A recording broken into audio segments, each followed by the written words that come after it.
Hello, hello. This is Laura V with Laura V Studios on for Being Divine. Today is September 10th, 2024, and my question is, what is your truth?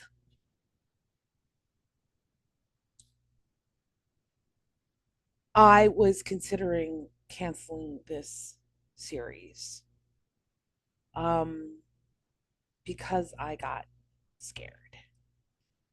And some things I decided was I'm going to be more discerning and careful about what I present on YouTube in public for everyone's benefit. And so today I'm sharing what is my truth, my spiritual truth. You know, having been in the healing space for trauma, when you're silenced, you know, it's become important to tell your truth, meaning to tell your story of how you got hurt. And for healing, that's very important in a safe therapeutic space. I'm not,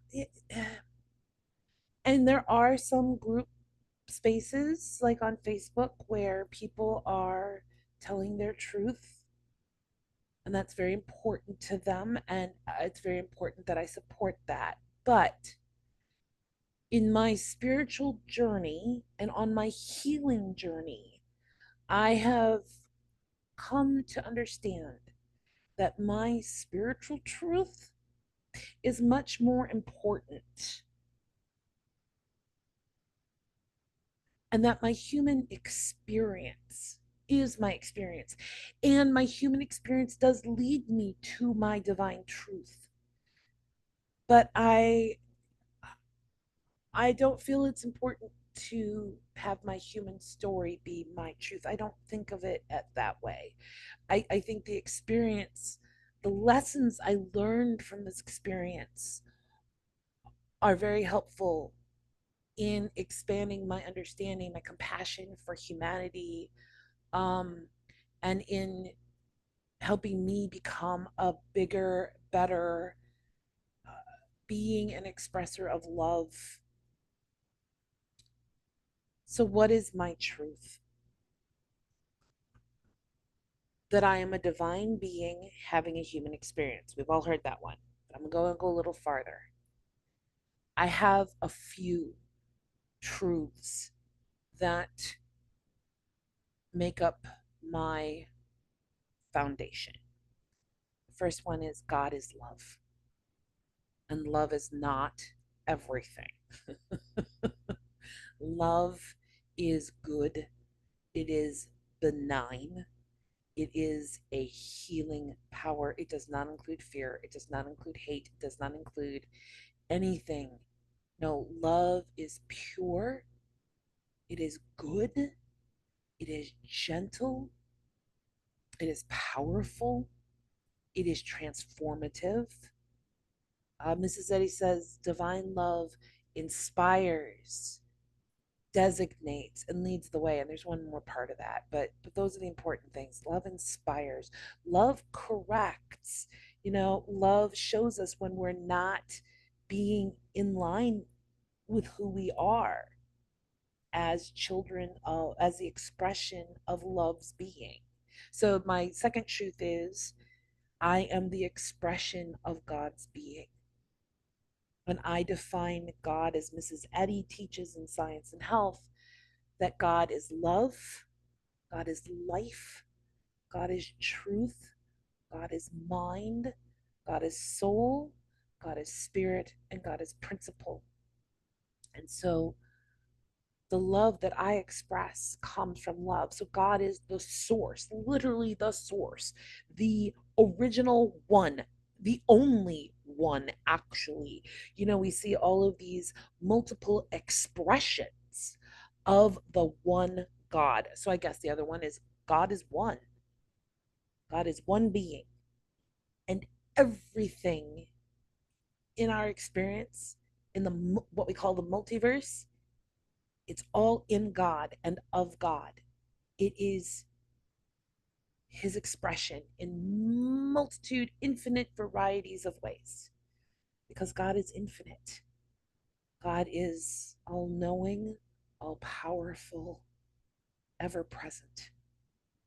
That's the God that I know. That's the God that I love.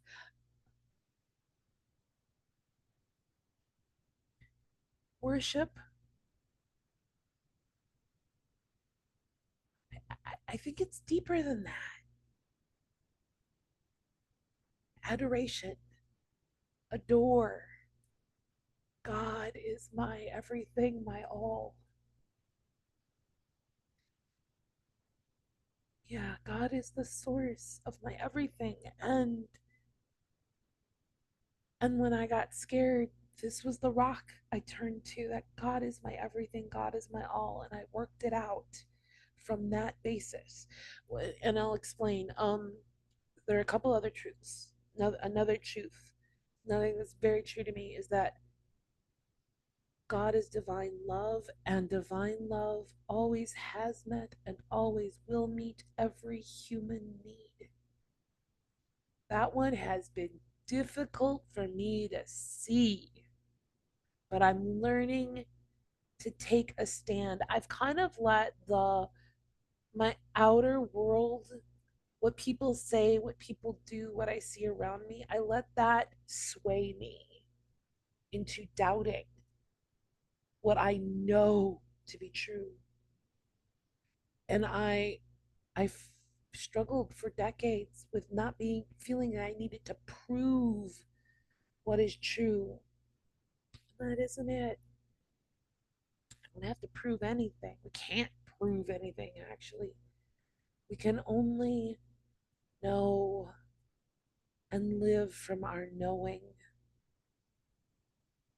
And when things don't look quite right, we don't let that deter us. We don't let that disrupt us. We don't let that sway us. I mean, it can challenge us. It does challenge us, and it's supposed to.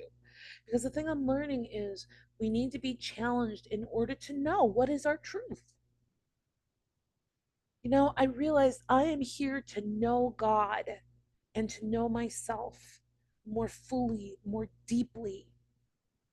That's what I'm here. And then I'm here to be me and to let my being me bless others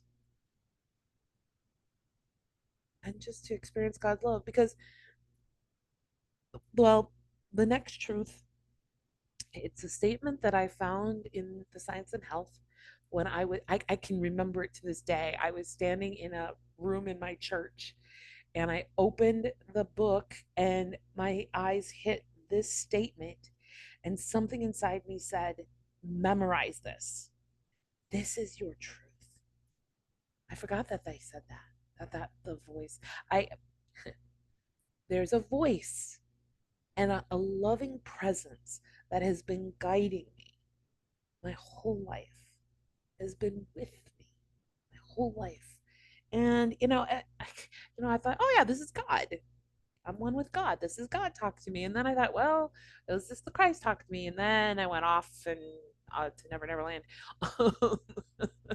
But it's also me, my spiritual being. Well, I don't know. I'm still working that out. But the point is that this voice, this loving presence, guides me. And this loving presence told me to memorize this. And this is what it is.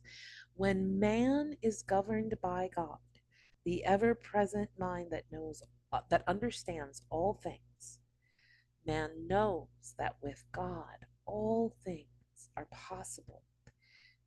And there's another sentence in that paragraph about the way to this living truth is through understanding the science of mind as taught by Christ Jesus. I'm paraphrasing. Those aren't exactly the words, but those are most of the words in that sentence.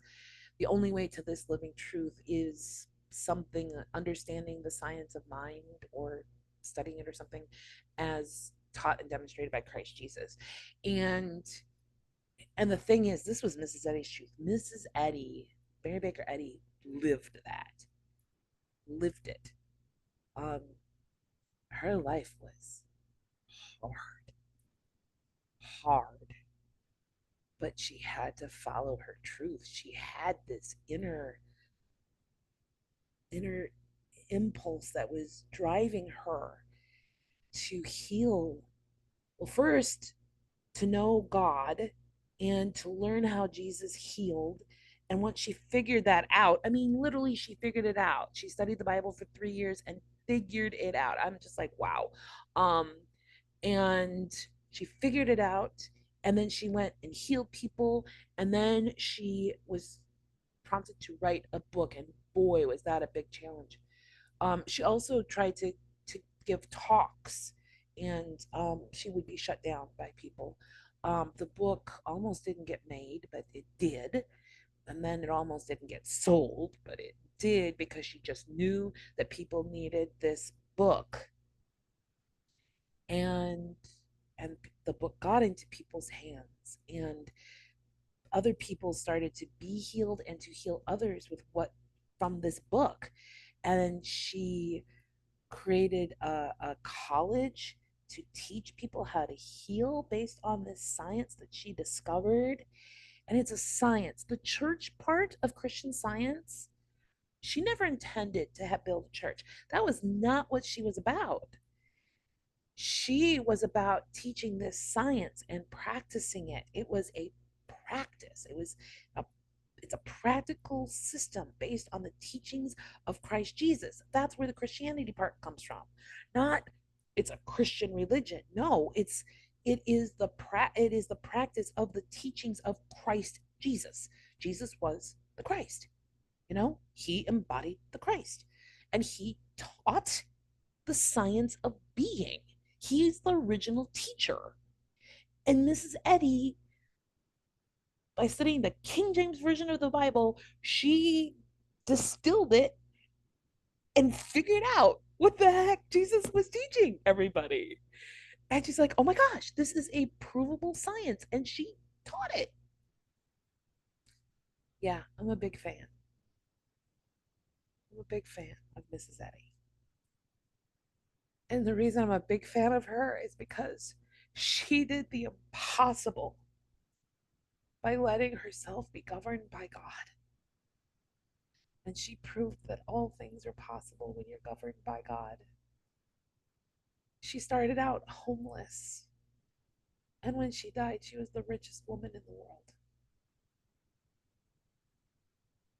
Damn. Damn. You know? Wow. Um, and I know she said it. She said it. She's like, she didn't follow human reasoning because it wasn't helpful. She did not speak a word. She did not take an action without God leading her first. God was always first. God was always first in her life.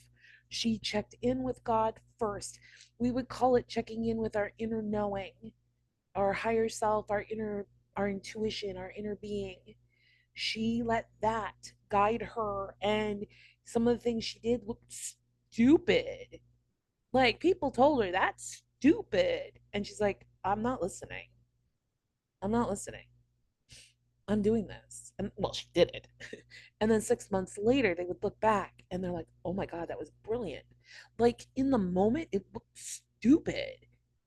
But down the road, it became clear that it was brilliant because that higher perspective that we get from our higher self or from source or from God, whatever you want to call it, that higher perspective, it sees things that we don't see down here in the weeds.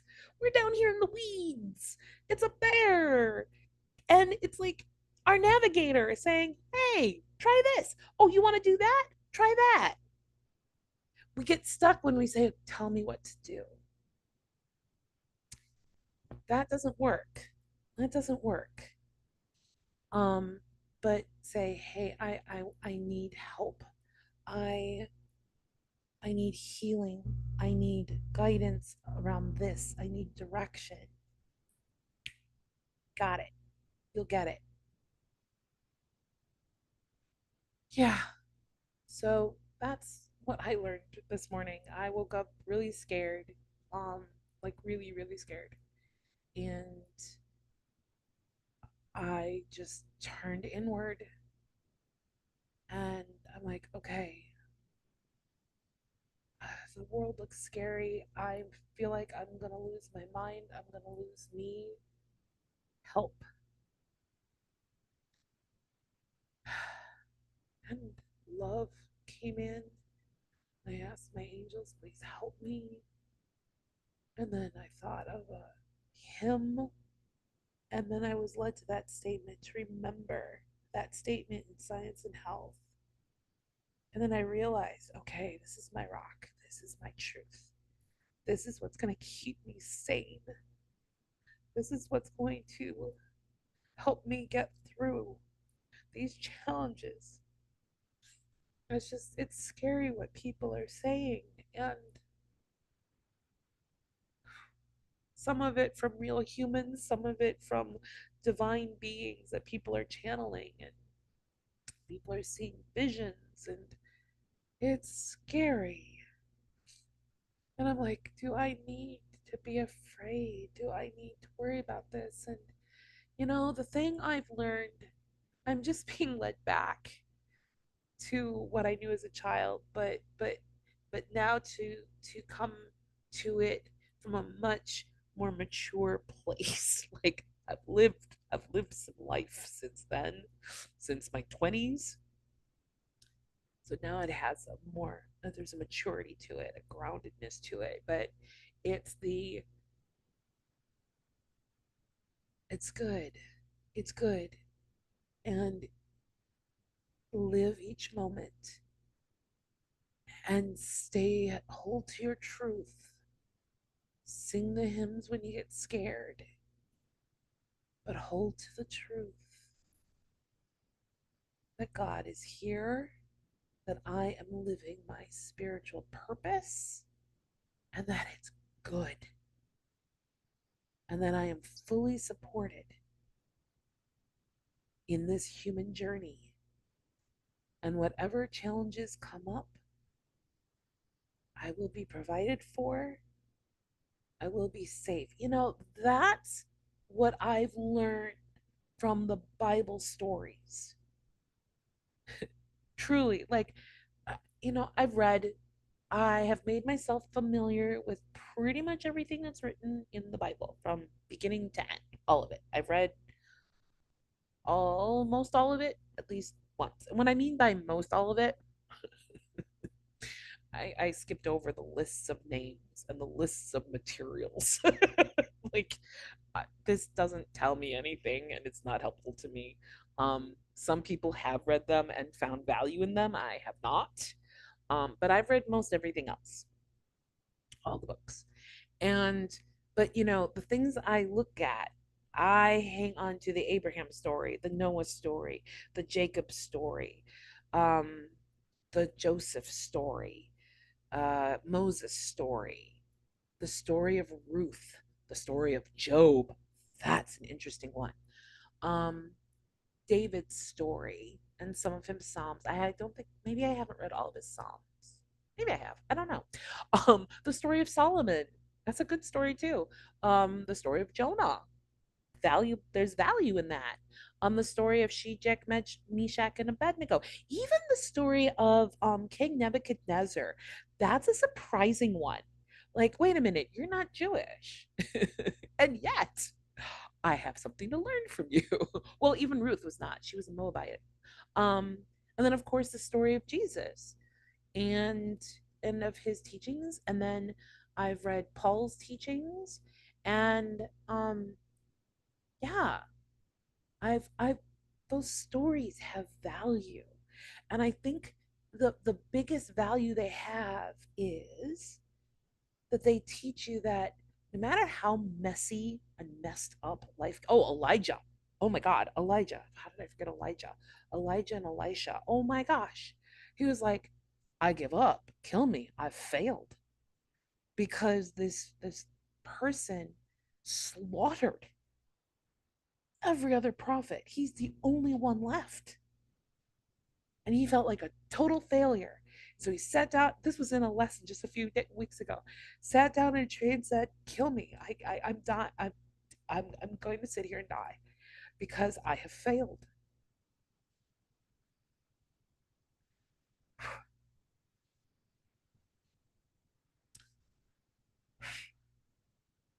Yeah.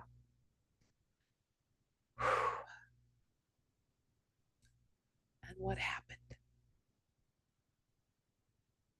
An angel came and gave him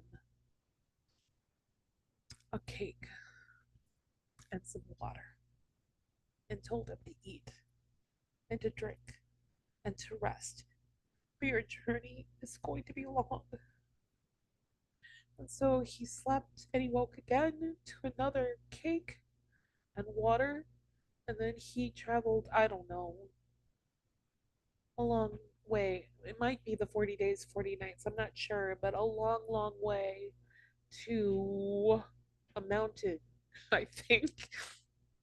That part's a little fuzzy because I read it. It was in the Christian Science Church puts out a weekly Bible lesson, and I've actually had the thought of reading them and posting them on YouTube so that you guys can hear this Bible lesson because it helps me so much and it might help you. But yeah. So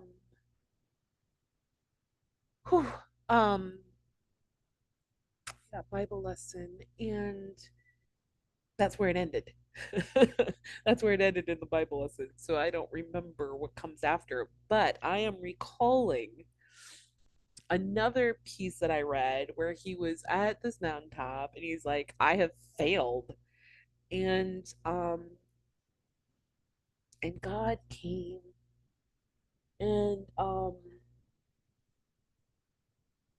he showed him um a fire, like a, I don't know, some kind of fiery thing, and he saw that God wasn't in that. And then like a tornado, and God wasn't in that. And then one other big disaster, and God wasn't in that. And there was a lesson there, and I'm gonna go read that today in the Bible, and that's what I'm being guided to do. And I will share what I learned. Um, but yeah, yeah, I'm realizing that's what's going on with me right now. So sorry for the blubbery mess, but I think it's really important. We're human. And I know that the teachers who have impressed me the most were the ones who said, "Yeah, I'm dealing with this and I'm still showing up." And because I want to be a model to you of how to get through challenging situations. I'm like, okay, so this is my attempt. Hopefully, I'll get better at it. But showing my vulnerability and showing you how God or my higher self is helping me through it until I get back on my walk and back into my inspired divine self. My divine self, my spiritual being, is compassionate, kind, warm, loving, inspired, radiant, vibrant, happy, joyful. Did I already say creative? Um, Curious. Oh, very curious. I've got a very curious mind. Um, yeah, and I'm deep. I'm deep. I am. It's so funny. I'm deep. And I had an experience last year where I got to merge with the divine essence of my mom. And by blending with her with a shaman. A shaman was holding space for me in this session, and it was beautiful. It was a beautiful experience. And what happened was, by me just staying open to this energy and blending with this energy, they lifted me up to their level of consciousness, that soul level of knowing and being. And they showed me who I am as a soul. And the funny thing is, I have a friend who actually saw this once when she tuned into my energy. She saw ocean, an ocean. And what I saw here was a well, a deep well. And it wasn't like the wells that, the little that we see in storybooks and stuff. This was more like a cavern, but instead of being, along the ground, it was in the ground, deep, deep down. It was this cavern filled with water, but the water was love. And I was like, this is who you are. You are this deep well of love. I was like, dang, wow, yeah. And then I had another experience in a healing session where I felt myself rising and rising. And then at some point I felt myself at this in this place. Like it's more like a just a different plane of existence is how I like to think of it. A different plane of existence. Still here, just a different plane. And I knew it was home. I knew I was on the doorstep of home, like where I reside. And my thinking at that point was, oh, this is where I came from. And this is what I will return to when I'm done with my human mission. And in a sense, that's true, but not quite. Because just a few weeks ago, almost a month ago, I woke up and I had this vision of me as a soul, my soul self with God in that place that I think of as home. And I realized I'm there. Like I didn't leave to come here. I'm there. I've always been there. I'm there now and I always will be there. So then I was like, well, then what is this here? Like, what is this? Is this a projection? What is this? And it's like, think I'm starting to understand that this home is not some distant place. It felt distant. It felt distant to me. But I've been guided to do these energy practices to embody my divinity. Someone said this, and this is the one thing I will agree with her. I agreed with nothing else she said in that interview, but I agreed with this one thing. She's like, what was it? That, oh no, I've lost it. But basically, um, it's not a place. I'm always in that. Oh, it was this. It was this. It was this. For, the first 35 years of my life, I was, well, maybe longer. No, because I stopped. But anyway, I was trying to go to spirit. I was trying to leave the body to be with spirit, to lift my consciousness. And I guess my body could come with me. And it had, yes, my body came with me, not this physical body, but my mental body came with me. And I would go connect with spirit. And that's how I survived. And that was really important. I'm seeing now I'm understanding that that was really important. There was nothing wrong with that. It is what I needed. It is what um, worked best for me at that time. It was only a year ago. summer of 2023. We started in May, where I got introduced to the concept that it can come to me. And my higher self did come to me. And then the Christ came to me. I was like, holy moly, like in my body. And that's when I learned that I was introduced to and open to the concept that I am to embody my soul. I'm to embody my divinity. And I'm to bring that here and fully embody my divinity. And so I've been guided by my guides, intuitively guided, um, to call in certain things, to call in attuning to the frequency of my soul, merging with my soul, and then embodying my soul, embodying my divine essence, embodying 5D consciousness, embodying New Earth consciousness.